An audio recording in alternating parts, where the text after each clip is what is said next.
is the response to incredibly business-friendly policies.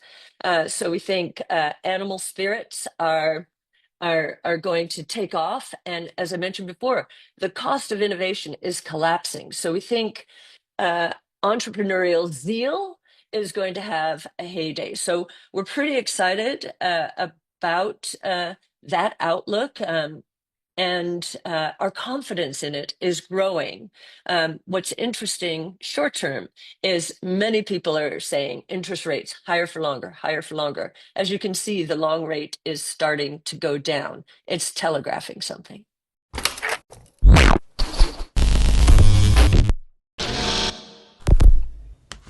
Hey guys, welcome to Everyday Finance, CEO and Chief Information Officer of ARK Invest. Cathie Wood discusses the potential of Bitcoin as well as the broader trends that are anticipated to emerge in the year 2025. According to her forecast, Bitcoin will continue to play a significant part in the development of digital assets in the future, as it has the potential to reshape the landscape of the financial industry. Increasing institutional investment, the ever-changing regulatory environment, and the ways in which Bitcoin's adoption can expand in the coming years are the primary focuses of her key strategies. The insights provided by Wood indicate that Bitcoin's long-term potential is closely connected to the growing institutional support and adoption of Bitcoin as a legitimate asset class. This is despite the fact that Bitcoin continues to be volatile. Check out the video. Yeah, and I also to echo what Brett said, the share loss in terms of the Mag 6, big debates within the firm about how important distribution is versus technology disruption. So it's definitely a lively environment. So yes, Bitcoin. We have not changed our price target in quite some time, and you can see the building blocks associated with the price target. Our bull case has the probability of it, we believe, has increased as certainly with the new administration here in the U.S. Wanting to add Bitcoin to the Treasury Reserve. That's very interesting. We thought that would happen with emerging markets who are buffeted by the dollar left and right, that they would want more exposure to this appreciating asset. So we've been surprised that the developed world is really going to lead that move in terms of Treasury reserves. So Bitcoin, three revolutions in one. It's a monetary system. Bitcoin blockchain is a technology, and it is the first. It was the first. We wrote our paper on this in 2016. The first of its kind in a new asset class, and it's a very big idea. You can see the institutional, the purple there is the largest, it and digital gold practically tied, but relative to the base case, the institutional uptake is the reason the probability of the bull case has increased here. I think our new regulatory system critical to that as well. And then market outlook, we're obviously we're seeing a lot of volatility in the market. We're in a transition, and one of the things we think is going on and has been going on is we've been in a rolling recession ever since the massive interest rate hike, record-breaking hike, starting in 22, and in the U.S., most sectors are down and out. You'd think headline numbers say, "Oh, everything's fine." I think our election basically proved the opposite. And what's happening now is the last phase of that rolling recession probably is underway. Why? Roughly 30% of employment in the U.S., 30% of the labor force is wondering based on Doge and how it's all going to fall out in the government sector, not just federal, but state and local, um, is trying to figure out, are they going to have jobs or not? When that and businesses are saying, wait a minute, are these tariffs going to mess with my supply chain? What should I invest in this new project when I really don't know? So I think what you're seeing right now, a lot of uncertainty, which is pushing down the velocity of money. The first decline in the velocity of money sequentially was in the fourth quarter. We think it will continue. We think you're going to hear more talk about a recession. And we'll just be concluding with, yeah, this is the end of the rolling recession, and the market should start to look through it because every other sector is down and out except for the consumer sector. So, bit of a pause there, and and then the other side of that it, is the response to incredibly business friendly policies. So we think animal spirits are going to take off, and as I mentioned before, the cost of innovation is collapsing. So we think uh, entrepreneurial zeal is going to have a heyday. So we're pretty excited about that outlook. And our confidence in it is growing. What's interesting short term is many people are saying interest rates higher for longer, higher for longer. As you can see, the long rate is starting to go down. It's telegraphing something.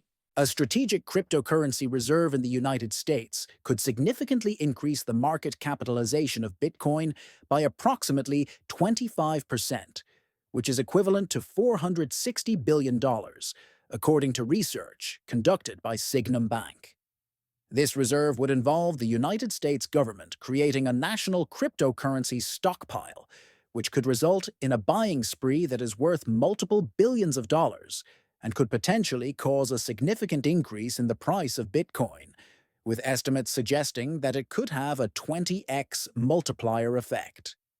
Despite the fact that President Donald Trump has expressed his support for this proposal, which incorporates Bitcoin in addition to other tokens such as Ethereum and Solana, the possibility of such a reserve becoming a reality is hampered by the presence of legal challenges, the implementation of confusing messaging, and the requirement that it receive approval from Congress. In spite of these obstacles, the possibility of establishing a cryptocurrency reserve has sparked optimism in the market. This is because the creation of such a reserve has the potential to increase institutional allocations and strengthen investor confidence in Bitcoin. See more here. Sure. Okay, we'll start with AI agents. So all of us know what AI agents are because we use ChatGPT. Of course, that's a siloed single purpose agent in many ways, but we are beginning to learn that it is becoming smarter and smarter. So large language models are becoming much more sophisticated and enabling higher value tasks. So wouldn't I have loved when I started Ark 15 years ago to have had an AI agent alongside me to help me develop the business, develop a marketing plan. That is what is happening now, and it's very exciting. It's also lowering the barriers to entry in terms of innovation. So I think we're going to get a lot more of it as AI costs continue to drop. AI training costs are dropping 75% per year. AI inference costs 85, maybe 95% if you believe DeepSeek per year. And so the cost of innovation is beginning to collapse, which is very exciting. So if we go to the next page, uh, so it's accelerating the adoption of hardware and software. I didn't explain on the previous page. Of course, we understand, and a personal AI agent can help me with my shopping anywhere in the world at any time. Best price, lowest cost delivery. So it's both personal and business. So very big idea, obviously. Here you can see how quickly uh, OpenAI has gained traction in the purple line on the left there. This year, we think it's going to generate almost $11 billion in revenue. And that's because, well, we know about the $20 to $25 per person, personal use. But there are higher level use cases now that are going for $200 a month. And as OpenAI actually starts making engineers so much more productive than they are now, we could see it going to 10 times that amount. And you can also see on the consumer side how quickly AI hardware has taken hold. It looks very much like the smartphone adoption. Again, great convenience, obvious use case, and an explosion in demand. On the next page, you can see what we expect for the economics associated with AI agents. On the left-hand side, you can see what we believe is going to happen as the percent of consumer interactions handled by AI take off. We all have experiences of being left on hold as automated uh, chatbots, so they were called, are trying to help us, but the quality has been atrocious. We all have had experiences of just giving up. You can see here if we're right, and we do believe this is playing out already, that that we're going to save a tremendous amount in terms of human labor costs that will give way to AI software costs. So it's a win-win, and you can see the savings in green there. It's a win-win because it's better quality service, and we will probably lose the call centers. In fact, the labor decline in call centers has started to actually implode over the last year. So this is happening very quickly. You can see on the right-hand side, if we were to assume that the dollar cost per conversation were to drop from $1, let's say today, down to 12.5 cents, which I just gave you some of the stats associated with the AI cost declines. We could see the demand for customer service increase by eightfold because it will be so much better than what we have now, and deliver enterprise customer service savings of $540 billion. So there are a lot of win-wins in here. On the next page, you can see that AI, and Brett got to this in his section a bit, so I won't go too much through it, but it is amazing that in really little more than 1 year's time, this coding agent was able to complete a coding task from beginning, just prompt it with a text. This is what I want to do, and this is where I want to go. This is what I want the result to be. In late 23, I remember we were studying it, and I was thinking at the time, wow, that's not too good. It was basically 4% completion rate, successful completion rate. Now it's more than 70%, or at least in the fourth quarter of last year. And, the innovation in this space is coming at us so quickly, with Grok 3 delivering even more surprises and much quicker than I think most people expected. So I am sure the next time we draw this chart, it will be well above that low 70% range. And in the process, and We get a lot of questions about this. Thomas mentioned it in the beginning. Um, you can see that we expect on the right-hand side um, enterprise software uh, spending growth actually to accelerate at the infrastructure level, the platform level, and the application level during the next 5 years relative to the last 5 years.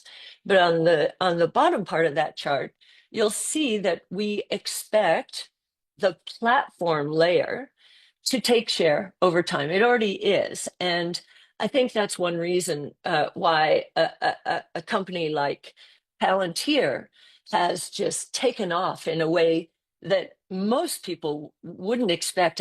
And many cannot understand the valuation at which it's selling right now, but they also haven't understood and probably still don't expect the rate of growth, the magnitude of growth ahead that will grow into that valuation. Setting up a US-backed Bitcoin reserve would not only make Bitcoin more trustworthy, but it might also inspire other countries to do the same, which would have a positive effect on the whole world. There is less chance that the government will ban Bitcoin if this happens. Financial institutions will probably start to see Bitcoin as a real and safe investment. This change is expected to be good for institutional investors, like wealth managers and pension funds. This is because a government-backed reserve would remove risks and make Bitcoin a better choice for big investments. In addition, this strategic reserve would encourage the government to invest more, and other countries might follow suit after seeing the US Reserve operate. Overall, the proposal is seen as a positive step for Bitcoin. It could lead to wider use around the world, support from institutions, and a more stable market, all of which could get investors excited again and drive up the price of Bitcoin. Finally, making a US Bitcoin reserve could be a big step forward for the cryptocurrency. It would become more stable, people would be less afraid of the government getting involved, and it would have a stronger position on the world stage. Click on subscribe. Thanks for watching.